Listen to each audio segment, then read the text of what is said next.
설거지할 때, 운전할 때 듣는 고품격 토크쇼 서른톡 TV에 오신 걸 환영합니다. 그나저나 앞으로 내 와이프 만나지 않기로 각서까지 쓴 거 까먹은 거냐? 왜 내 아내가 네 부모 칠순잔치에 와 있는 거냐?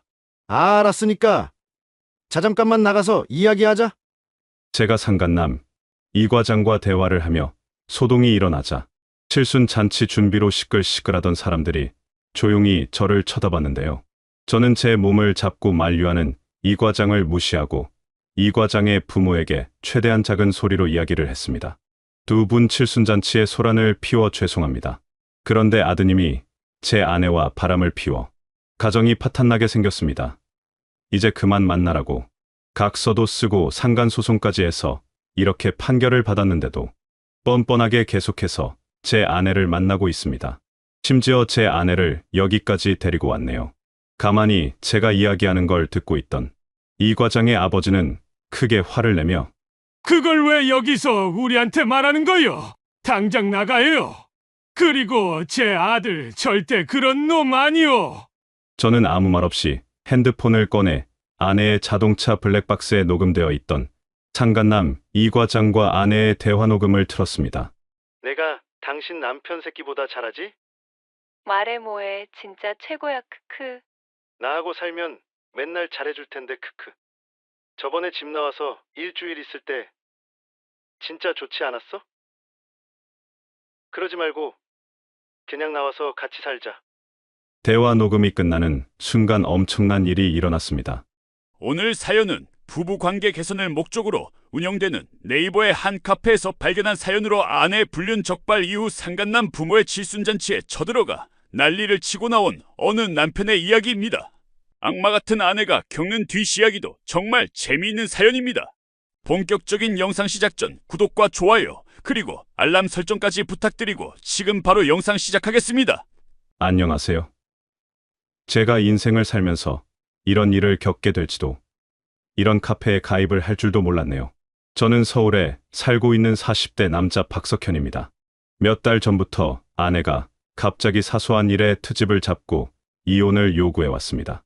저는 별다른 잘못을 한 게 없는데 계속 이렇게 괴롭히니 저도 모르게 화가 나서 말싸움을 하게 되었는데요. 그렇게 몇 번 큰 말싸움이 일어나고 난 뒤에 아내는 가출을 해버렸는데요. 현재 초등학교 고학년인 아들 하나가 마음에 걸려 사과하고 애원해서 집으로 돌아오게 했지만 돌아온 뒤에도 집안일을 거의 하지 않고 별다른 말도 없이 새벽에 술을 마시고 들어오거나 휴일에도 온갖 핑계를 대며 외출을 하는 아내에게 그러지 말라고 이야기를 하면 또 싸움이 반복되고 있습니다. 지난주에도 비슷한 일로 싸움이 생겨 또 가출을 한 상태이고 이번 가출까지 합치면 반년 만에 벌써 4번의 가출을 한 상황입니다. 초등학교 고학년인 아들놈은 자꾸 엄마가 집을 나가니 우울해하더니 최근에는 학교도 빠지고 집에만 있는 등 집안꼴이 말이 아닙니다. 어떻게 하면 아내의 마음을 돌릴 수 있을까요? 회원님들의 현명한 의견 부탁드리겠습니다. 회원님들이 좋은 의견을 내주실 수 있게 아내와 말싸움을 할 때 대화 내용을 써드리겠습니다. 제 편 들어달라는 게 아니라 객관적으로 뭐가 문제인지 말씀 부탁드리겠습니다. 우선 집안일은 제가 청소와 빨래를 담당합니다. 아내는 저녁을 담당하고 있고요. 그런데 6개월 전부터 아들 저녁이 전부 배달 음식을 먹이고 있고 아침은 시리얼을 줘버리는 경우가 많습니다.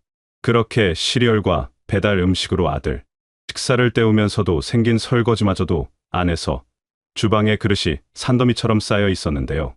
결국 참다 못해서 이렇게 말을 했습니다. 여보, 우리 앞으로 힘내서 같이 자라기로 했잖아. 준현이 한참 클 나이인데 이렇게 배달 음식만 주고 설거지도 제대로 안 하면 어떻게 해? 내가 몇 번이나 배달시켰다고 또 잔소리야? 내가 밥하는 기계야?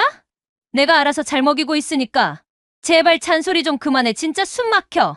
아니 당신 요즘 스케줄 많아서 토요일, 일요일 준현이 아침 점심 저녁 전부 내가 하고 빨래 청소 전부 내가 하고 있는데 어떻게 밥하는 기계냐는 이야기가 나와. 우리 잘하기로 했잖아. 또 왜 그러는데? 아, 나는 진짜 당신 그 생색내는 것 때문에 너무 스트레스 받아서 화병 걸릴 것 같아. 내가 토요일, 일요일 나가고 싶어서 나갔어? 동창회하고 친구 이사간 집들이 갔다 온 거고, 지지난주는 아는 언니 오랜만에 만나서 브런치 좀 먹고 온 건데, 그거 며칠 봐준 거 가지고 왜 이렇게 생색인데? 아니 여보, 그 약속들이 전부 꼭 나가야 하는 약속들이야? 준현이하고 같이 주말 보낸 게 도대체 언제야? 다른 집들처럼 가족끼리 여행 간 지가 언제인지 기억은 나? 뭐가 그렇게 불만인 건데? 진짜 당신 말하는 거 듣고 있으면 속이 터질 것 같아. 언제까지 준현이 뒤치다거리만 하면서 살아야 하는데? 나도 이제 내 인생 좀 살고 싶어. 집구석에 들어와서 밥 달라고. 나 쳐다보는 당신 얼굴 보고 있으면 미쳐버릴 것 같아. 언제까지 독박 육아하면서 살아야 하는데? 지금 독박 육아라고 했어. 준현이 임신하면서부터 빨래, 청소 전부 내가 담당했잖아. 중간중간 당신 쉬라고 여행도 보내줬고 나는 그렇게 쉬어본 적도 없는데 어떻게 그게 독박 육아야? 당신은 달마다 회식 가서 놀고 오면서 뭘 그렇게 생색이야. 계속 이런 식으로 시비 걸 거면 말하지 마. 아니 회식이 어떻게 노는 거야? 그리고 지금 회사로 이직한 지 이제 2년 되었잖아. 이직한 지 얼마 안 되었는데 어떻게 회식을 빼? 그리고 준현이 어릴 때는 우리 계속 같은 회사에 있었던 거 기억 안 나? 그때 당신하고 나랑 회식 간 적 있어? 준현이 봐야 한다고 한 번도 회식 안 했는데 왜 갑자기 이상한 소리야? 왜 회식을 안 해? 당신 4년 전에 김 부장 생일이라면서.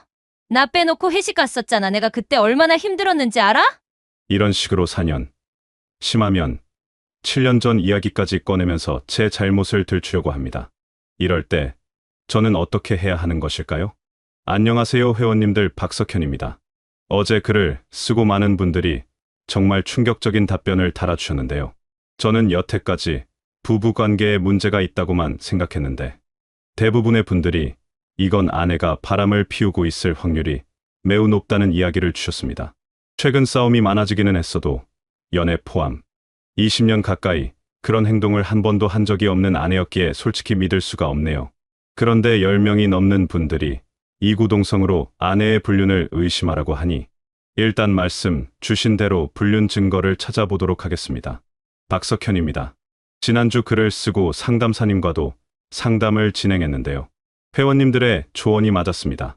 핸드폰은 아내가 철통 보안을 해서 접근하기가 어렵고 아내가 운행하는 차량의 블랙박스와 동선 체크를 확인해 봤는데요. 아내는 출퇴근 시간대마다 누군가와 통화를 하고 있는데 확실히 바람을 피우고 있는 게 맞습니다. 저한테는 보여주지 않는 온갖 아양과 애교를 떨더군요. 저도 너무 사랑해요 보고 왔는데도 또 보고 싶어? 저번에 갔던 숙소가 안마의자 있어서 좋다고 했지? 내가 또 예약할 게 아니 선물 주는 건 고마운데 너무 비싼 거 사줘서 미안하네. 이미 호텔까지 여러 번 다녀왔다는 대화가 있었습니다. 상간남과의 꿀 떨어지는 대화도 충격이지만 장모나 자기 여동생 또는 친구와의 대화에서 온갖 자기 유리하게 거짓말을 해서 저를 완전 쓰레기로 만들며 뒷담화를 하는 게 가장 가슴이 아팠습니다. 아니 나 요즘 회사에서 야근하는데 왜 밥 안 차리냐고 짜증내는 거 있지? 완전 사이코 패스라니까. 엄마 나 요즘 너무 힘들어. 내가 요즘 회사 일이 힘들어서.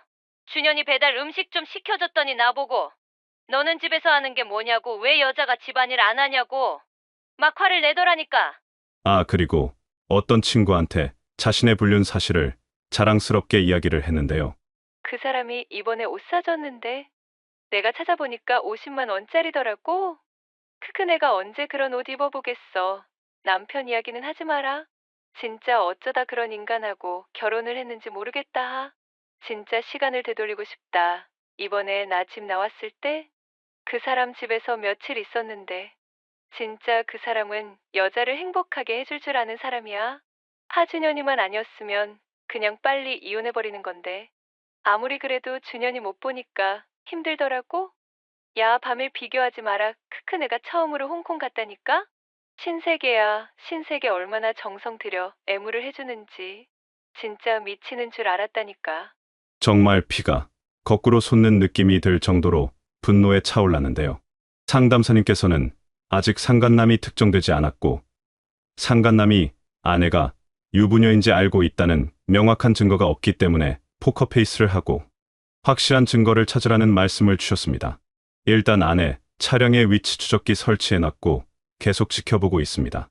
글을 쓰는 순간에도 손과 얼굴에서 식은땀이 나네요. 제가 증거를 모으는 것 외에 또 어떤 일을 해야 할까요? 회원님들, 조언 부탁드리겠습니다. 어제 글을 쓰고 회원님들의 조언대로 방 안에 있는 옷장을 뒤져봤는데요. 구석에 있어서 문이 잘 안 열리는 장롱에서 처음 보는 고가의 옷과 속옷의 기능을 상실한 변태 같은 팬티와 브라자, 그리고 향수가 발견되었습니다. 아마 상간남이 선물한 것들 같은데요.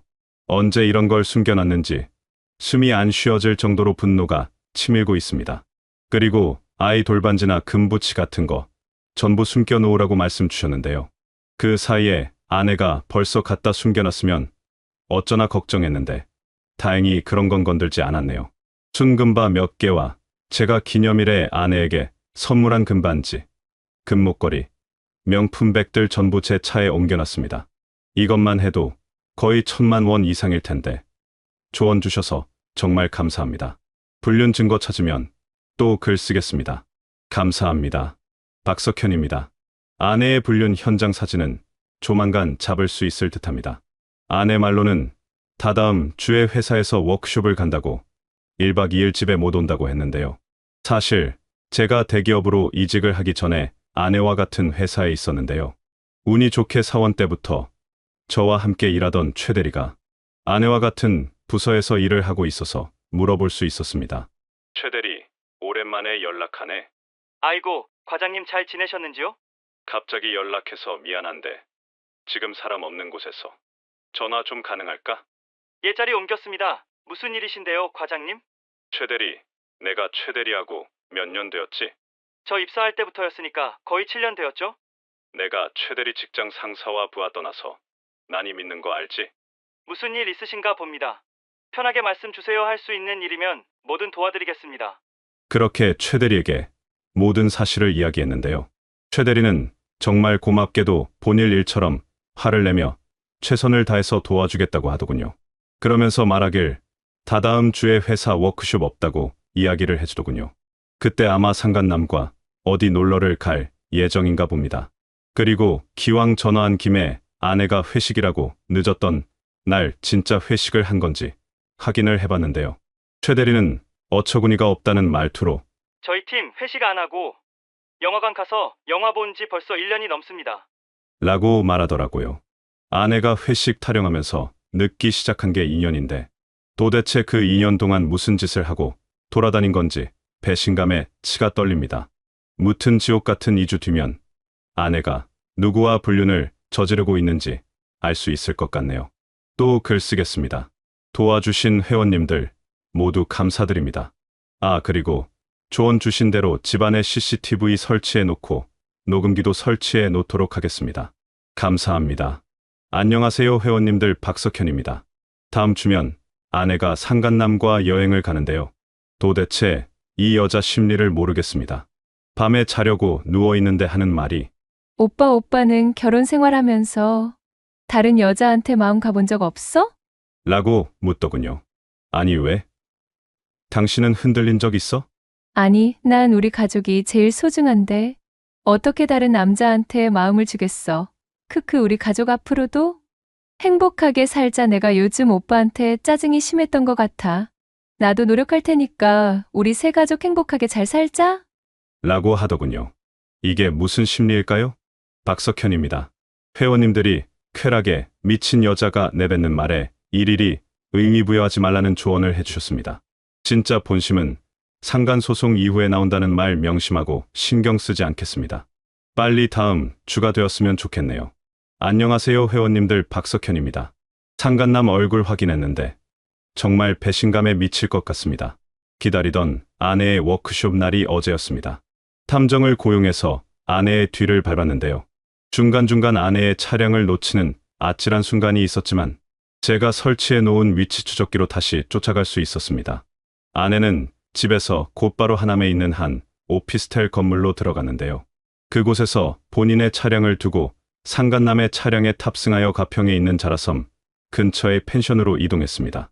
거기서 처음 상간남의 얼굴을 확인했는데요. 상간남이 제 회사 동기였던 이 과장이었습니다. 동기 중에서도 가장 친했던 동기라 대리 시절 때는 이 과장 부부하고 저희 부부하고 같이 여행도 다니고 했었는데 어떻게 이렇게 사람을 배신할 수 있는지 죽이고 싶은 마음뿐입니다.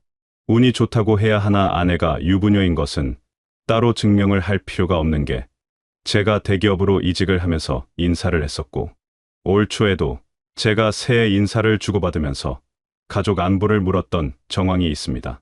일단 둘이서는 아주 신이 나 보이는 사진과 동영상이 많았습니다.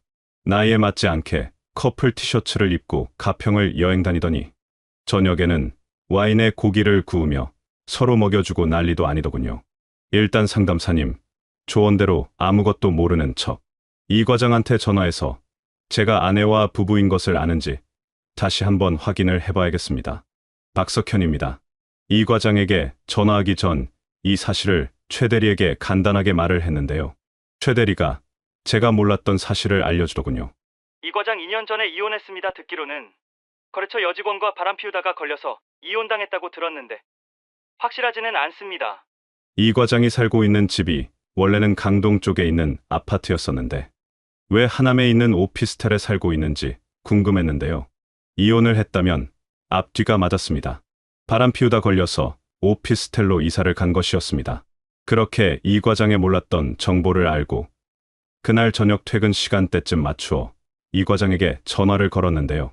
한참을 안 받더니 전화를 받더군요. 아이고, 우리 대기업 이직하신 박 과장. 아니신가 갑자기 무슨 일이냐? 아니, 오늘 출장 갔다가 돌아오는데 잠실 야구장 근처 지나가니까 갑자기 우리 옛날에 부부 모임으로 야구장 갔던 게 떠올라서 전화했지. 맞다. 우리 같이 야구장 갔었지? 그때 재미있었는데. 어떠냐, 와이프들한테 이야기해서 야구장 한번 갈까? 그럴까? 내가 한번 이야기해 볼게. 오키, 그나저나 우리 와이프는 회사에서 잘 지내고 있나? 요즘 회식한다 뭐다 맨날 야근이던데. 어우, 재수 씨는 잘 지내고 있지. 알잖냐, 재수 씨 일 꼼꼼히 하는 거. 그래, 날 잡고 한번 가족끼리 모여서 야구장이나 근처로 놀러 가자고. 그렇게 아무 일 없는 것처럼 전화하는 상간남 이 과장 새끼의 목소리에 이를 갈며 웃으며 전화했는데요. 이 통화를 바탕으로 이 과장이 우리가 부부인 것을 알고 있다는 가장 명확한 증거를 확보할 수 있었습니다. 상담사, 변호사 두 분 모두 이건 무조건 승소하는 소송이라며 이제 소장만 넣으면 된다고 말씀 주셨습니다. 이제 길고 길었던 인내의 시간이 끝나갑니다. 전쟁 시작입니다. 박석현입니다. 일주일 전 상간소송장을 접수했고 상담사님 의견으로는 더 이상 둘이 못 만나게 하는 것이 중요하다는 말씀을 주셨습니다. 둘이 못 만나게 하려면 상간남 이 과장을 찾아가 박사를 내야 하는데요. 일단 최 대리한테 듣기로는 내일 이 과장 사무실에 있을 예정이라고 하니 전 회사로 찾아가야겠습니다. 잘못을 한 건 전현놈들인데 왜 이리 제가 떨리는지 모르겠습니다. 박석현입니다. 어제 상간남 이 과장을 회사에서 만났습니다. 점심시간 때쯤 맞추어 전화를 해서 나 지금 회사 로비 앞에 있으니까 내려와라, 이야기 좀 하자. 제가 왜 왔는지 눈치를 챈 것인지 한동안 아무 말이 없더니 알겠다고 하더군요. 얼굴을 보니 사색이 되어 걸어오더군요. 왜 왔는지 알지? 라고 물으니 우물쭈물거리며 대답을 못하더군요. 어떻게 내 와이프를 건드릴 수 있냐? 난 널 믿었는데 우리 못해도 8년을 함께한 사이 아니냐? 내가 무슨 재수 씨를 건드려? 갑자기 무슨 말이야? 말없이 둘이 가평에서 찍은 사진 한 장을 보여주니 고개를 숙이고 말하더군요. 내가 잘못했다. 일단 회사 말고 다른 곳에서 이야기하자. 그렇게 카페에서 각서를 들이밀며 아내와 만나지 말라고 경고했습니다.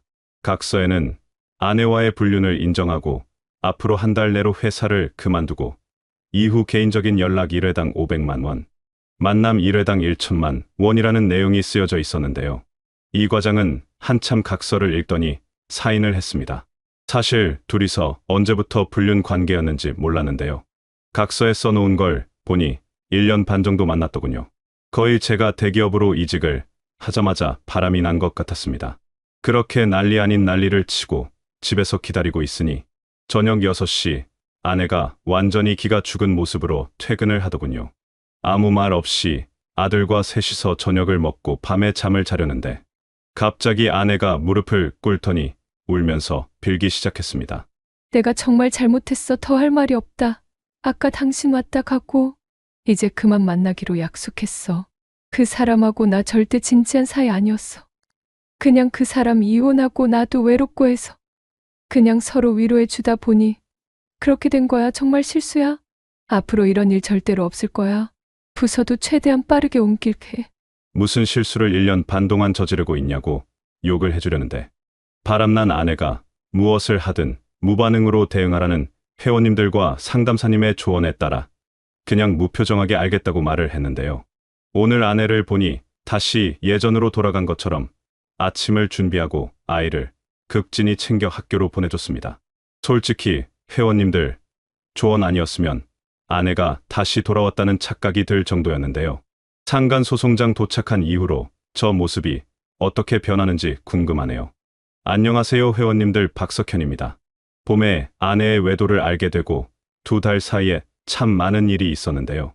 이틀 전 상간소송장이 상간남 이 과장 집에 도착을 했습니다. 이 과장에게 각서를 받고 난 뒤로 전처는 집과 회사만 왔다 갔다 하며 아들에게 최선을 다하고 저에게 계속해서 눈물로 사죄를 했는데요. 역시나 이 두 연놈들 아직도 붙어먹고 있었습니다. 상간소송장이 이 과장 집에 도착하고 다음 날 밤 아내가 자려고 누워있는 저를 깨우더니 발광을 하기 시작하더군요. 당신 그 사람한테 상간소송장 보냈어? 내가 이제 그 사람 안 만난다고 했잖아. 또 왜 그러는 건데? 안 만나면 내가 그 새끼한테 무슨 짓을 하든 상관없는 거잖아? 내가 알아서 하니까 당신은 가만히 있어. 일을 왜 이렇게 크게 만드는 건데? 이렇게 한다고 뭐가 달라져? 내가 앞으로 잘한다고 했잖아. 진짜 당신 이렇게 집요하게 구는 거 지친다. 일을 크게 만든 건 너 아니냐? 1년 반 동안 남편 속이고 난 남자랑 붙어먹었으니까 이렇게 된 거다. 그 사람하고는 안 그래도 정리하려고 했다고. 근데 당신이 이렇게 소송 걸었다가 회사에 소문이라도 나봐 안. 그래도 당신 사무실 찾아가고 불안해 죽겠어. 웃기네 유부녀가. 이혼남이랑 불륜 저지르고 다니는 건 안 불안하고 상간소송 알려지는 건 불안해서 죽겠어. 그리고 너 내가 상간소송장 보낸 거 어떻게 알았어? 내가 그놈한테 분명히 다시는 너하고 연락하지 않는 걸로 각서까지 썼는데 내가 물어봤어. 그 사람 표정이 너무 안 좋아서. 남편 표정 안 좋은 건 눈에 안 보이고 상간남 표정 안 좋은 건 눈에 보이나 보다. 일단 내가 알아서 할 거니까 너는 신경 꺼. 그리고 부서 이동 신청한 거야. 다음 주까지 부서 이동 신청 안 하면 각오해라. 나도 무슨 짓을 할지 모르겠다. 아내는 할 말이 없는지 한숨만 푹푹 쉬더니 잠을 잤는데요. 아직 끝이 난 게 아닌 것 같습니다. 상간소송 완료되는 그날까지 긴장의 끈을 놓지 말고 있어야겠네요. 박석현입니다. 일주일 전 상간소송장이 상간남 이 과장 집에 도착했다고 말씀드렸는데요. 그 일주일 동안 아내는 정말 온갖 방식으로 저에게 상간소송 취하를 요구했습니다. 눈물을 흘리며 빌기도 하고 짜증을 내며 말을 안 하기도 하고 귀신에 빙의한 여자처럼 하루에도 수십 번 태도가 변하더니 목요일 저녁 저에게 말하더군요. 잠깐 소송 취하 안 하면 나는 무조건 이혼할 거야. 나 창피해서 회사도 못 다니겠고 나 몰래 이렇게 증거 모은 당신이 너무 무서워서 같이 못 살겠어. 1년 반 동안 남편 몰래 상간남하고 모텔 쳐가고 펜션 쳐다녀온 내가 훨씬 무섭다. 앞으로 한 번만 더 이혼 이야기 입 밖으로 꺼내면 이 과장 새끼하고 너 사회에서 매장시켜준다. 그때는 내가 준현이 엄마인지 아닌지 상관 안 해. 그렇게 경고를 하고 다음날 금요일 아내가 또 가출을 했습니다. 출근을 하고 거실과 안방에 설치한 카메라에 자꾸 동작 감지가 떠서 확인을 해보니 아내가 캐리어에 자기 옷가지를 주섬주섬 쑤셔 넣고 있었습니다. 여기서 웃긴 건 귀중품을 모아놓은 서랍을 열었는데 금과 명품 핸드백이 없으니까 당황을 했나 보더군요. 한참을 뒤적이더니 저에게 전화를 했습니다. 나 지금 집 정리하는데 애들 돌반지하고 명품백이 없네. 당신이 치운 거야? 내가 전부 갖다 팔았다. 팔았다고? 진짜? 왜 나한테 말도 없이 파는데? 당신 진짜 미쳤구나? 너는 나한테 말하고 바람 피웠냐? 네가 먼저 미쳐서 나도 같이 미쳤다 그리고 혹시나 해서 말하는데 예전처럼 가출하거나 연락 두절되기만 해봐라. 네가 상상하는 그 이상의 방법으로 이 과장 새끼 인생 망가뜨릴 거니까. 그렇게 전화를 끊고 카메라 앱을 보니 아내는 신경질적으로 캐리어 문을 닫고 집을 나가버리더군요. 멍청하게 자동차 위치 추적기는 생각도 못했는지 곧장 상간남 이 과장이 살고 있는 오피스텔로 가길래 이 과장에게 바로 전화했습니다. 너 내 와이프하고 만나거나 연락하지 않는다고 각서 쓴 거 기억하지? 무슨 일인데 그러냐? 지금 와이프 가출했는데 너랑 있는 것 같은데 아니냐? 맞다. 방금 왔다. 내가 오라고 한 거 아니고 자기가 온 걸 나보고 어쩌라는 거냐? 와서 데려가든지 알아서야. 마치 자기는 싫은데 아내가 자기를 찾아왔다는 묘하게 자랑하는 듯한 말투에 또 열이 받았는데요. 그렇게 전화를 끊고 1시간 정도가 지나자 아내의 차량이 다시 움직이기 시작하더군요. 어디 가나 지켜보니 광명에 있는 처가 집으로 가더군요. 여기서 처가에까지 전화를 하면 위치 추적기가 걸릴 것 같아 일단 지켜보고 있는 상황인데요. 진짜 미쳐도 단단히 미친 것 같습니다. 원래는 가정 회복을 염두에 두고 있었는데 이런 식으로 계속 가출을 하는 아내의 모습을 보니 정이 너무 떨어져서 이혼을 하고 싶은 생각이 가득해지네요. 안녕하세요 회원님들, 박석현입니다. 4일 전 아내가 가출을 하고 재판에서 불리해지지 않게 문자로만 집으로 돌아오라는 연락을 했는데요. 오늘 집에 와보니 이혼 소송장이 도착해 있네요. 어차피 유책 배우자는 이혼 신청도 안 될 텐데 왜 이런 쓸데없는 곳에 돈을 쓰는지 이해가 안 되네요. 다 무시하고 상간 소송에만 집중을 해야겠습니다. 안녕하세요 회원님들, 박석현입니다. 마지막으로 글을 쓰고 벌써 4개월이 흘렀네요. 일단 제 근황부터 말씀을 드리면 상간 소송은 승소하여 위자료 3천만 원을 받게 되었습니다. 보통은 2천만 원 선에서 판결이 나오는데 각서를 쓰고 난 이후에도 아내는 가출을 한 상태에서 상간남 이 과장을 만난 것을 추가 증거로 제출했는데요. 아무래도 괘씸죄가 추가된 듯합니다. 현재 아내는 4개월째 집에 돌아오지 않고 처가 집에서 출퇴근을 하고 있는 상황이네요. 거기서 얼마나 저를 쓰레기로 만들어 놨는지 장모님은 제가 전화를 하면 짧게 대답을 하고 끊으시거나 전화도 잘 안 받는 상황입니다. 최대리한테 듣기로 아내는 보직 이동을 하여 다른 부서에서 업무를 하고 있고 이 과장은 계속 같은 부서에서 일을 하고 있다고 하더군요. 한 가정을 파탄 내놓고 뻔뻔하게 같은 회사에서 일을 하고 있는 두 연놈들을 보니 정말 분노가 끓어오르는데요. 일단 저도 이혼을 하는 것으로 가닥을 잡았고 재산 분할을 최소한으로 할 수 있는 방법을 강구하고 있습니다. 안녕하세요 회원님들, 박석현입니다. 글을 쓰고 일주일이 지났는데요. 어제 토요일 저녁 아내가 집으로 돌아왔습니다. 그간 비밀번호를 받고 나서 문을 두들기길래 열어주니 무슨 개선장군이 복귀한 것처럼 당당한 표정으로 기어들어오더군요. 어처구니가 없어서 빤히 쳐다보는데 그 와중에 아들은 엄마 왔다고 울면서 좋아하더군요. 그런데 아내는 그런 아들의 모습이 보이지도 않는지 그냥 저를 쏘아보며 안방에서 이야기를 하자고 했습니다. 저는 아들에게 엄마랑 아빠랑 잠깐 이야기 좀 하고 올 테니까 방에서 컴퓨터하고 있으라고 말을 했는데요. 아들은 불안한 표정으로 자기도 같이 있겠다고 하더군요. 그때 아들 표정 보는데 눈물을 참느라 고생했습니다. 아무튼 아들을 어르고 달래서 방으로 들여보내니 아내는 성큼성큼 거실로 들어오더군요. 저는 반대로 현관에서 신발을 신기 시작했는데요. 안방에서 이야기하자는데 신발을 신는 제 모습이 이상했는지 저를 빤히 쳐다보길래 말해줬습니다. 여기가 꼴리면 기어들어오고 볼일 끝나면 쳐나가는 러브호텔인 줄 알아? 나와 밖에서 이야기해. 그렇게 아내를 밖으로 끌고 나와 이야기를 시작했는데요. 내용은 뻔했습니다. 왜 이혼 안 해줘? 당신은 앞으로 나 계속 의심할 거고 난 이렇게 못 살아. 당신도 나하고 살고 싶겠어? 자꾸 오기 부리지 말고 그냥 이혼해 주려니 양육권하고 친권 놔주고 양육비로 한 달에 150만 원 보내줘. 이혼은 내가 알아서 판단할 거다. 어디서 이래라 저래라야? 그리고 이혼하더라도 준현이는 무조건 내가 키워 남자에 미쳐서 아들한테 전화 한 통 안 하는 여자가 지금 와서 무슨 엄마인 척을 하려고 해. 예전에는 가출을 하고 돌아오면 제가 눈치 보고 슬슬 기었는데 도리어 더 세게 나가자 아내는 당황을 한 듯 한참을 궁시렁거리더니 차를 타고 떠나더군요. 저 정신 못 차리는 여자 이제는 더 이상 못 참겠습니다. 박석현입니다. 어제 최 대리에게 연락을 받았는데요. 이 과장이 부모님 칠순잔치를 한다고 합니다. 어떻게 알았냐? 물어보니 칠순잔치 선물 돌렸다고 하네요. 혹시 어디서 하는지 아냐고 물어보니 안 그래도 제가 궁금해할 것 같아서 슬쩍 물어보니 하남에서 한다는데 자세한 장소는 안 알려줬다 하네요. 남의 가정 박살내고 지 부모는 칠순잔치를 치른다는 생각과 사내 불륜하다 걸려서 상간소송 당한 놈이 무슨 염치로 회사 직원들한테 선물을 돌리는 건지 내가 없는 건가라는 생각이 들어 열이 확 받았는데요. 생각해 보니 좋은 복수 기회라는 생각이 들었습니다. 침착하게 계획을 짜고 다시 글 쓰도록 하겠습니다. 감사합니다.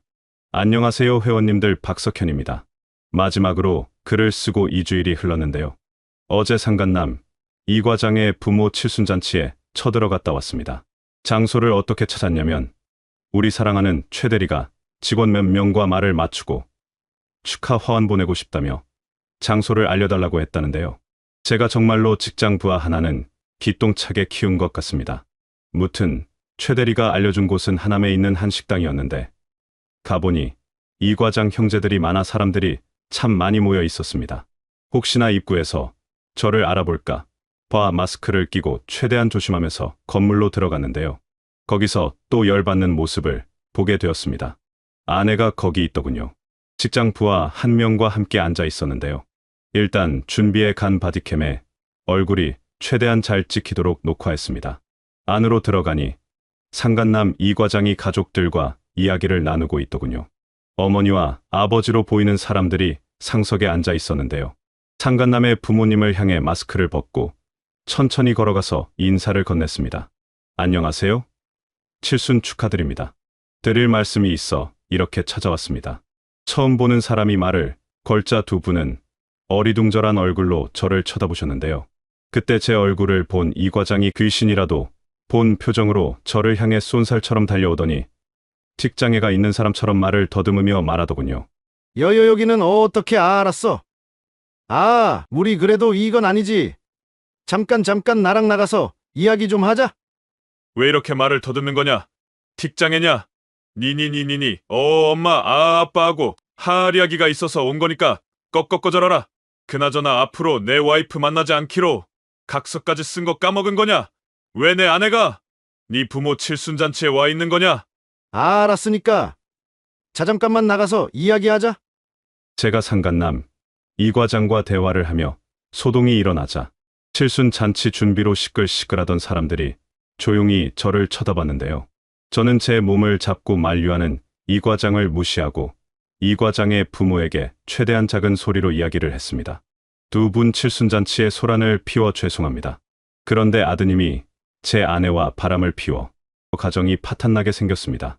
이제 그만 만나라고 각서도 쓰고 상간소송까지 해서 이렇게 판결을 받았는데도 뻔뻔하게 계속해서 제 아내를 만나고 있습니다.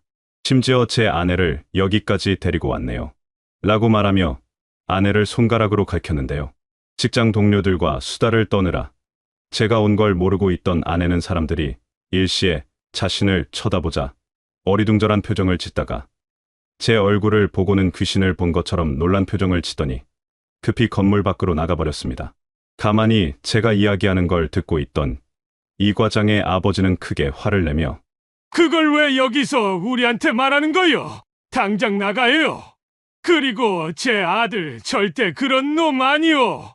저는 아무 말 없이 핸드폰을 꺼내 아내의 자동차 블랙박스에 녹음되어 있던 상간남 이 과장과 아내의 대화 녹음을 틀었습니다. 내가 당신 남편 새끼보다 잘하지? 말해 뭐해, 진짜 최고야, 크크. 나하고 살면 맨날 잘해줄 텐데 크크. 저번에 집 나와서 일주일 있을 때 진짜 좋지 않았어? 그러지 말고 그냥 나와서 같이 살자. 여기 제가 이 과장 상대로 승소한 상간소송 판결문입니다. 오죽하면 제가 두 분 칠순잔치에 찾아왔겠습니까? 제 하나밖에 없는 아들놈은 이 과장이 제 아내를 꼬셔서 밖으로 나돌게 만드는 바람에 밥도 제대로 못 챙겨 먹고 요즘은 학교도 잘 안 가고 있습니다. 두 분도 아이들 키운 분들이고 아무리 자식들이 다 컸어도 부모지 않습니까? 자기 자식이 이렇게 큰 잘못을 하고 있으면 혼내든지 말려야 하셔야 한다고 생각합니다. 부디 아드님이 저희 가정을 더 이상 망가뜨리지 못하게 도와주십시오. 이렇게 간곡하게 부탁을 했는데도 부전자전인지 이 과장의 아버지는 제가 준비한 서류를 본체만 채 그저 나가라고 소리만 지르더군요. 이 과장은 얼굴이 시뻘개져서 제 옷을 잡고 끌어내려고 하고 이 이상 있으면 저도 같이 취해질 것 같아 나가려는데 갑자기 등 뒤에서 퍽 소리가 났습니다. 무슨 소리인가 하고 뒤돌아보니 이 과장의 어머니가 울면서 이 과장을 때리고 있었습니다. 이놈아, 왜 자꾸 그러는 거야? 왜 이렇게 속을 썩이는 거야? 그 모습을 보고 있는데 갑자기 초등학생으로 보이는 여자아이가 벌떡 일어나더니 울음 섞인 표정으로 이 과장을 한참 노려보더니 밖으로 나가버리더군요. 어디서 본 얼굴인가 싶어서 떠올려보니 이 과장 딸이더군요. 못 본 사이에 얼굴이 많이 변해 처음에 몰라봤었네요. 그렇게 밖으로 나와 제 차로 이동을 하는데 갑자기 뒤에서 퍽 소리가 나더니 등에 큰 충격이 몰려왔습니다. 바닥에 넘어져서 뒤를 보니 이 과장이 이성을 잃었는지 저에게 주먹질을 하기 시작했는데요. 다행히 뒤따라 나온 가족들이 말려서 그 이상 폭행은 일어나지 않았습니다. 현재는 병원에서 전치 2주 진단을 받고 폭행죄로 고소를 진행 중입니다. 듣기로는 이 과장도 명예훼손죄로 저를 고소한다고 하더군요. 안녕하세요 회원님들, 박석현입니다. 이틀 전 상간남 이 과장의 부모님 칠순잔치에 쳐들어가니 많은 분들이 속이 시원하다, 나중에 법적인 문제 생기는 거 아니냐 우려를 많이 해주셨는데요. 그 부분은 나중에 결과가 나오면 또 글 쓰겠습니다. 오늘 글을 쓴 건 아내가 보낸 이혼 소송장이 기각이 되었기 때문입니다. 아내는 그런 일이 있었음에도 정신을 놔버린 건지 지금까지도 집에 돌아오지 않았고 아들에게도 일체의 연락을 하고 있지 않은 상황입니다. 이제는 화가 나지 않고 전략적으로 제가 준비가 전부 끝난 이후에 이혼을 할 생각만 있습니다. 아울러 이 과장이 각서를 어기고 아내를 또 만났고 있다는 증거를 명확하게 얻었기 때문에 이 약벌을 근거로 또 소송을 진행할 생각입니다. 이제 오직 돈만 보고 살려고 합니다. 조언 주신 회원님들 모두 감사드립니다. 아, 그리고 최 대리한테 칠순잔치 이후 이야기를 들었는데요. 가족 잔치가 완전히 엉망이 되었다고 하더군요. 이 과장의 형으로 보이는 사람이 가족들 앞에서 멱살을 잡고 뺨을 때리며 욕을 했다고 하고요. 이 과장 어머님은 한참을 울다가 칠순잔치는 안 하고 그냥 아버님하고 차를 타고 떠났다고 합니다. 덕분에 가족 잔치가 완전히 장례식장이 되었다고 합니다. 사실 진짜 이렇게 파급력이 셀 줄은 몰랐는데 뭐 어쩌겠습니까? 전부 자업자득이죠. 좋은 아침입니다. 회원님들, 박석현입니다. 마지막으로 글을 쓰고 벌써 1년 반이 되었네요. 오늘 글을 쓰는 이유는 제가 이혼을 마무리했기 때문입니다. 친권과 양육권 전부 제가 갖게 되었고 재산 분할은 제가 육 아내가 살을 가져가게 되었습니다. 양육비는 한 달에 60만 원 받기로 했습니다. 아내가 한 달에 버는 돈이 350만 원이 조금 넘어서 양육비를 더 받으려고 했는데요. 아내는 저 때문에 회사를 그만두게 되어 생활고에 시달린다며 징글징글하게 양육비를 안 주려고 하더군요. 재산 분할 과정도 쉽지가 않았는데요. 아내는 무조건 55를 주장하고 제가 재산을 빼돌렸다는 주장을 하며 진흙탕 싸움으로 끌고 갔습니다. 그 과정에서 통장 내역을 서로 공개하게 되었는데요. 거기서 또 열받는 사실을 알게 되었습니다. 아내가 한 달에 50만 원 정도를 몰래 다른 통장에 넣어 데이트 비용으로 사용해왔더군요. 통장 지출 내역을 살펴보니 대부분 모텔에 쓴 비용이었습니다. 한숨이 나오더군요. 자기가 돈 내고 상간남에게 몸까지 갖다 바치는 미친 여자가 내 아내였다니. 우스운 건 칠순잔치 이후로는 돈이 이체가 안 되는 걸 보니 둘은 헤어진 게 맞는 것 같습니다. 그리고 상간남 이 과장에게 위약벌을 근거로 한 소송에서도 승소하여 800만 원을 받았습니다. 뭐 탐정 비용, 변호사 비용 빼고 나면 50만 원 정도밖에 안 남지만 이 과장 돈 날린 생각하면 속은 시원하네요. 아, 그리고 상간남의 폭행과 제 명예훼손은 그냥 서로 상계하기로 했습니다. 상간남한테 맞았다는 게 열받기는 하지만 칠순잔치 이후 거기 참여했던 직원들이 소문을 내는 바람에 이 과장과 아내는 거의 반강제적으로 회사를 그만두었으니 그렇게 나쁘지는 않은 것 같습니다. 전처는 별거를 하는 동안 제정신이 아닌 사람처럼 수시로 저에게 전화를 해서 욕설을 하거나 저 몰래 아들을 만나 이혼의 원인이 제 잘못인 것으로 가스라이팅을 하는 등 사람이 아닌 짓을 했는데요. 장모가 찾아와 집에서 난동을 부린 적도 있었습니다. 어이가 없어서 상간소송 판결문과 전처가 상간남과 같이 찍은 사진을 보여주자 꿀먹은 벙어리가 되어 돌아갔습니다. 그 한심한 모습을 보는데 장인어른이 왜 일찍 돌아가셨는지 알 수 있겠더군요. 아이는 엄마가 그렇게 자신을 버리고 떠난 게 상처가 컸는지 한동안 방황을 많이 했는데요. 심리치료도 많이 받고 휴일에는 이리저리 여행도 같이 다니고 하니 지금은 상태가 많이 나아진 듯합니다. 법원에서 이혼을 최종적으로 마무리하고 나오는데 아내가 그러더군요. 재산 얼마나 빼돌린 거야? 장난하는 것도 아니고 1억 2천만 원? 진짜 끝까지 치졸하게 구는구나? 내가 무조건 찾아낼 거니까. 각오해. 어이가 없네. 자기 월급 빼돌려서 상간남 모텔 비용 대주고 몸도 대준 주제에 어디서 입을 함부로 놀리냐? 내가 생각할수록 어이가 없네. 다른 년들은 바람 피우면서 비싼 선물 받는 건 당연하고 호텔 비용까지 상간남이 내주던데 넌 50만 원짜리 옷 한 벌에 도대체 모텔비를 얼마를 쓴 거냐? 하긴 이 과장 새끼도 눈이 있고 생각이 있는 거지. 너처럼 늙은 여자한테 뭐하러 돈 많이 쓰겠냐? 그냥 싼 마이로 성욕 풀 수 있는 아줌마 찾느라 휘적휘적한 건데 눈먼 붕어 새끼처럼 내가 낚여서 퍼덕인 거지 무튼. 이제 나도 속이 시원하다. 아 그리고 너 양육비를 너무 조금 주는 것 같다. 가끔 심심하면 이 과장 만나라 위약벌로 내 화대 좀 받게. 화대라는 말에 발끈한 전처는 또 바락바락 성질을 내는데 더 이상 상대하고 싶지 않아 무시하고 떠났습니다. 약오를 만할 겁니다. 사실 아내에게 재산 분할을 적게 해주기 위해서 참 많은 노력을 했기 때문입니다. 본래라면 아내가 가지고 갈 돈이 거의 3억은 넘었을 텐데 뭐 1억 2천만 원도 너무 아까운 돈이지만 우리나라 법이 그런 걸 어쩌겠습니까? 집에 와서 전처와 찍은 결혼 사진과 신혼 때 찍은 사진들을 정리하는데 착했던 전처의 얼굴을 보니 이게 같은 사람이 맞나라는 생각이 들었습니다. 원래 그랬던 사람인데 15년을 숨겼던 건지 아니면 바람이 나면서 괴물이 된 건지 참 알 수가 없네요. 무튼 여자가 바람나는 순간 원래 알던 여자는 죽은 것과 다름없다는 말. 명언이라는 생각을 합니다. 이제 제 이야기는 끝인 듯합니다. 일주일에 2번 면접 교섭을 하기로 되어 또 전처의 얼굴을 볼 수도 있는 게 역겹지만 어쩌겠습니까? 전부 제 운명인거려. 가끔 들려서 또 글 쓰겠습니다. 감사합니다. 안녕하세요 회원님들 박석현입니다. 어째 새해 인사하듯 1년에 한 번씩 글을 쓰게 되는 것 같습니다. 이제는 시간이 많이 흘러 제가 처음 아내의 외도를 마주했을 때 도움을 주셨던 회원님들은 이제 찾아보기가 어렵네요. 오늘 글을 쓰는 건 제가 주재원이 되어 아들과 함께 베트남으로 떠나게 되었기 때문입니다. 안 그래도 아들놈 이혼 이후 방황하면서 한동안 공부에 손을 놨었는데요. 이번에 국제학교에 들어가서 다시 한번 공부를 시작해보겠다고 합니다.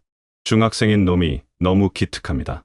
전처는 이혼을 하면 다시는 아들을 찾아오지 않을 줄 알았는데요. 이혼하고 2달 정도가 지나자 매주 면접 교섭을 하려고 합니다. 하지만 전부 아들이 거부하고 있어 마지막으로 아들을 만난 게 거의 7개월 전입니다. 가만히 보니 준현이한테 따로 연락도 많이 하는 것 같은데 연락을 잘 안 받는지 자꾸 저에게 이것저것 물어보네요. 준현이 끼니는 잘 먹고 다니는 거야? 애가 왜 살이 빠진 것 같지? 환절기라 옷 하나 사주려는데 준현이한테 무슨 옷 사고 싶냐고 물어봐줘. 요즘 학교 성적은 어때? 물어봐도 대답을 안 해주네. 친권 양육권 전부 내가 가지고 있는 거 까먹었냐? 내가 알아서 키우니까 너는 신경 꺼라. 주재원으로 베트남 가는 것도 말 안 하고 가려고 합니다. 크크. 안녕하세요 회원님들 박석현입니다. 3개월 만에 글을 씁니다. 현재 베트남 다낭에서 주재원으로 근무를 하고 있는데요. 여기는 물가도 싸서 가정부 들여서 생활하니 집도 깨끗하고 정말 좋네요.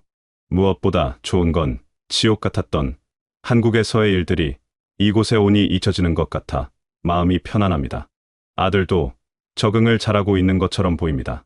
최근에는 먼저 말을 거는 경우도 많아졌고 공부를 하면서 모르는 걸 물어보기도 하고 다시 공부에 집중하는 모습이 정말 눈물이 날 정도로 흐뭇합니다.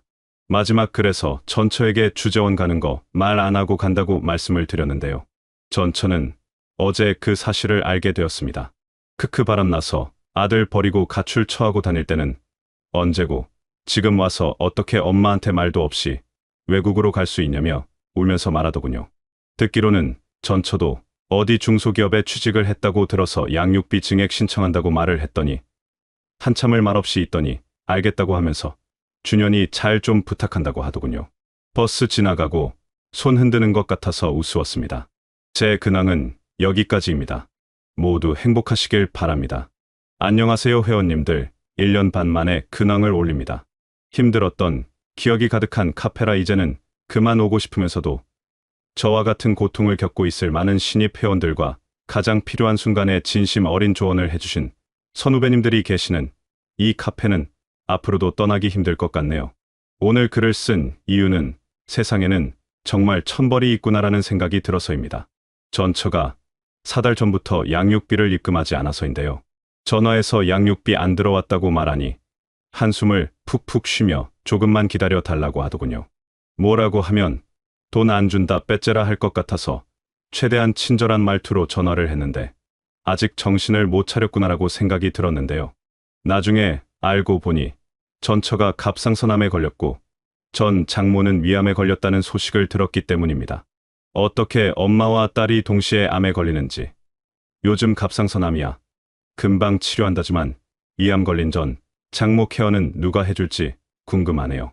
핏줄이라 봐야 엄마와 딸 둘뿐인데 자기 암 치료하면서 엄마 치료까지 하면서 회사 다니려면 꽤나 고생할 듯합니다. 그래서 뭐 불쌍하냐 양육비 안 받을 거냐라고 물어보실 수 있는데요. 아니요. 1,000원 한 장 안 남기고 전부 받아낼 겁니다. 무튼 1년 반 만에 제 근황은 이렇습니다. 모두 힘내시고 행복하시길 바라겠습니다. 안녕하세요 회원님들 박석현입니다. 본래라면 1년마다 글을 써야 하는데 11개월 만에 글을 씁니다. 오늘 글을 쓴 이유는 3일 전 갑자기 전처가 제가 살고 있는 베트남에 찾아왔기 때문인데요. 이건 뭐 출발한다 이야기하고 출발한 것도 아니고 갑자기 찾아와서 아들한테 연락을 했네요. 학교 끝나고 방에 있던 아들놈이 갑자기 옷을 입으며 무뚝뚝하게 엄마가 찾아왔다고 잠깐 보고 오겠다고 하길래 알았다, 다녀와라 했는데요. 1시간 좀 지났을까?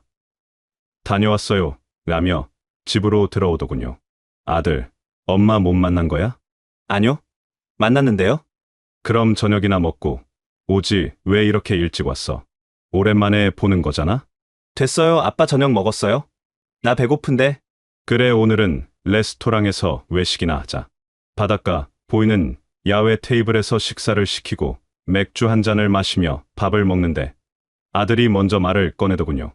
외할머니 돌아가셨대요. 위암이라나 뭐라나. 그랬구나. 아빠가 몰랐네. 그럼 엄마 좀 더 오래 보고 오지 왜 이렇게 일찍 왔어? 별로요. 가장 엄마를 필요로 할 때 엄마가 우리한테 어떻게 했는지 기억이 나는 거려 만나서 이야기해봐야 옛날 생각만 나서 기분 더러워요. 아들, 엄마와 대화를 하지 않는 건 너의 생각이니까 존중하마. 그런데 엄마와의 대화가 기분이 더럽다느니 하는 건 예의가 없어 보인다. 아빠, 너 잘 키우려고 몇 년 동안 생쇼한 거 알잖냐? 아빠, 체면 좀 세워줘. 예. 그래서 엄마한테 최대한 예에 갖춰서 말했어요. 자꾸 저녁 먹자. 자기 호텔에서 자고 가라 말하는데 그냥 괜찮다고 잘 지내시라고 하고 나왔어요. 엄마가 밉구나? 안 미울 수가 있나요? 초등학생인 저를 두고 가출을 했던 엄마인데. 미움을 가슴속에 두고 살지 마라. 내 마음에 안 좋다. 아빠가 늘 말하잖니? 예. 미움은 물에 새기고 고마운 건 돌에 새기라고요. 항상 명심하고 있습니다. 엄마 베트남에 3일인가 있는다고 하니까 혹시 또 만나게 되면 예 지키도록 노력하겠습니다. 고맙다, 아들. 우리 미움은 버리고 행복하도록 노력하자. 뭐려 내가 더 고마워요. 퉁퉁거리긴 했지만 사춘기 남자놈이 할 수 있는 최고의 감사 인사라 생각하고 웃어 넘겼는데요. 그렇게 다음 날 5시쯤 아들은 예상대로 전철을 만나겠다고 나가더군요. 그리고 1시간쯤 지났을까요? 아들이 집으로 돌아왔는데요. 돌아와서 하는 말이 아빠 말대로 예의 지켜서 이제 집에 가겠다고 돌려서 말을 했는데요. 엄마가 말귀를 못 알아듣고 같이 저녁 먹자는 줄 알고 택시를 같이 타고 와버렸어요. 지금 1층 로비에 있는데 어떻게 해요? 너는 어쩌고 싶냐? 몰라요. 아빠 알아서 하세요. 그럼 셋이서 밥이나 먹자. 아니 알아서 하지 마시고 그냥 보내죠. 뭐하러 같이 저녁을 먹어요? 저 사람 아니.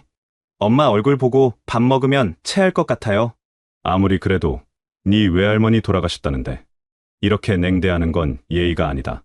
준현아, 다른 사람이 미친놈처럼 굴었다고 나도 같이 미친놈이 되면 안 되는 거다. 우리는 그 사람들과 다르다는 걸 보여줘야 해. 제가 전처와 함께 저녁을 먹으려고 한 것은 아내를 용서해서도 다시 만나고 싶어서도 아니었습니다. 그저 아들이 엄마에 대한 증오를 갖고 사는 게 너무 안타까웠기 때문인데요. 엄마를 미워하지 않고 그저 담담하게 보낼 수도 있다는 걸 보여주고 싶어서였습니다. 그렇게 전철을 거의 4년 만에 만나게 되었는데요. 솔직히 깜짝 놀랐습니다. 자신만만하고 독사 같던 얼굴은 어디론가 사라지고 거의 10kg는 빠진 해골 같은 모습의 여자가 서 있더군요. 저녁 먹고 나면 시간이 너무 늦어서 준현이 위험해. 식사는 따로 하더라도 식당은 같이 가야겠어. 그렇게 택시를 타고 자주 가는 해변가 근처의 레스토랑으로 향했는데요. 전처의 권유로 따로 밥은 먹지 않고 셋이서 다 함께 식사를 하게 되었습니다. 오래간만이네. 셋이서 밥 먹는 거. 그러네. 몇 년 만인지 모르겠네. 저 초등학교 4학년 이후 처음이네요. 우리 아들. 엄마하고 떨어져 지내는데도 아주 멋진 사람이 되어서 너무 대견해. 제가 떨어졌나요? 엄마가 떠난 거지. 순간 식탁에 정적이 흘렀습니다. 준현아, 아빠가 뭐라고 했니? 죄송해요, 엄마. 그렇게 찾아온 정적은 식사가 끝날 때까지 계속되었는데요. 15분 만에 밥을 다 먹은 준현이가 앞에 있는 해변으로 산책을 나가고 둘이 남아 밥을 먹으니 저도 밥맛이 떨어지더군요. 얼굴 보는 것도 기분이 나빠서 식사를 끝내고 일어나려는데 전처가 말을 걸었습니다. 준현이 잘 키워줘서 고마워. 그래. 당신도 어머니 장례 치르느라 고생했네. 밀린 양육비는 내가 최대한 빨리 보낼게. 그래, 많이 밀려서 목돈 되겠어. 당신 생각해서라도 빨리 보내는 게 좋을 것 같아. 오랜만에 셋이서 밥 먹으니 너무 좋았어. 그래, 멀리서 오느라 고생했네. 편히 쉬다가 돌아가. 오빠 미안하고 고마워. 거의 6년 만에 듣는 전처의 사과에 마음속에 쌓여있던 억울함이 조금은 사라지는 것 같았고 갑자기 전처가 딱하다는 생각이 들었습니다가 아니고 고깝다는 생각이 들었습니다. 상간남에게 버림받고 기댈 가족마저 없어지니 해골거지 같은 모습을 하고 나타나 내가 겨우 고쳐놓은 가정에 기웃대는 전처의 얼굴을 보니 또 이가 갈리기 시작했는데요. 아들한테 멋있는 모습 보여주고 싶어서 이를 꽉 물고 괜찮다고 말하니 이 멍청한 여자가 눈치도 없이 무슨 멜로드라마 여주인공 눈가를 하고는 자주 찾아와도 될까? 라고 하더군요.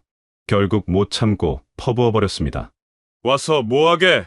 난 네 바람 피운 사실을 알면서부터 내가 사랑하던 여자는 이 과장 작세에 찔려 죽어버렸다 생각하고 살았다. 분명히 말하는데 우리가 가족 비스무리한 형태가 되는 건 앞으로도 절대 없을 거야. 넌 네 손으로 널 믿고 있던 남편과 초등학생이었던 아들을 죽인 거나 다름없어. 네 눈으로 잘 봐. 널 찾으면서 울던 초등학생 아들이 여기 있어? 아니면 집으로 돌아와 달라고 애원하던 남편이 보여? 그때 그 사람들은 이미 네 손에 죽고 없어진 지 오래야. 지금 와서 같이 밥 처먹으면 뭐가 달라지냐? 네 손으로 박살낸 가정이 다시 돌아올 수 있다고 생각하는 거야? 정신 차려. 그리고 어딜 자주 찾아와? 비행기 값 타고 숙소 값은 산타 할아버지가 주냐? 밀린 양육비만 1,500만 원이 다 되어간다. 빚쟁이 주제에 어디서 비행기질이야? 분수에 안 맞는 짓 하지 말고 일에 투잡 뛰고 쓰잡 뛰어서 양육비 내놔. 알겠지? 전처는 무표정한 얼굴로 말없이 눈물만 흘리고 있었는데요. 문득 뒤에서 인기척이 느껴져 돌아보니 아들놈이 흐뭇한 표정으로 서 있었습니다. 미움은 물에 새기고 고마움은 돌에 새기라는 둥 온갖 멋있는 척은 다 했는데 너무 쪽팔렸습니다. 아들과 둘이 택시를 타고 돌아가는데 아들놈이 그러더군요. 엄마를 미워하는 건 사실이에요. 그런데 그것 때문에 제가 삐뚤어질 거라고 걱정은 하지 마세요. 아빠처럼 무슨 시련이 닥쳐도 자기 자리를 지킬 거예요. 항상 고맙게 생각해요, 아빠. 아들에게 그 말을 들으니 그제서야 그동안 쌓여있던 원망과 미움이 진정으로 완전히 사라지는 느낌이 들었습니다. 원망과 미움이 사라지니 이제 이 카페에도 더 이상 찾아오지 않을 듯 싶습니다. 존경하는 회원님들, 그동안 참으로 감사했습니다. 그리고 지금 고통받고 계시는 분들, 버티고 버티면 언젠가 좋은 날 옵니다.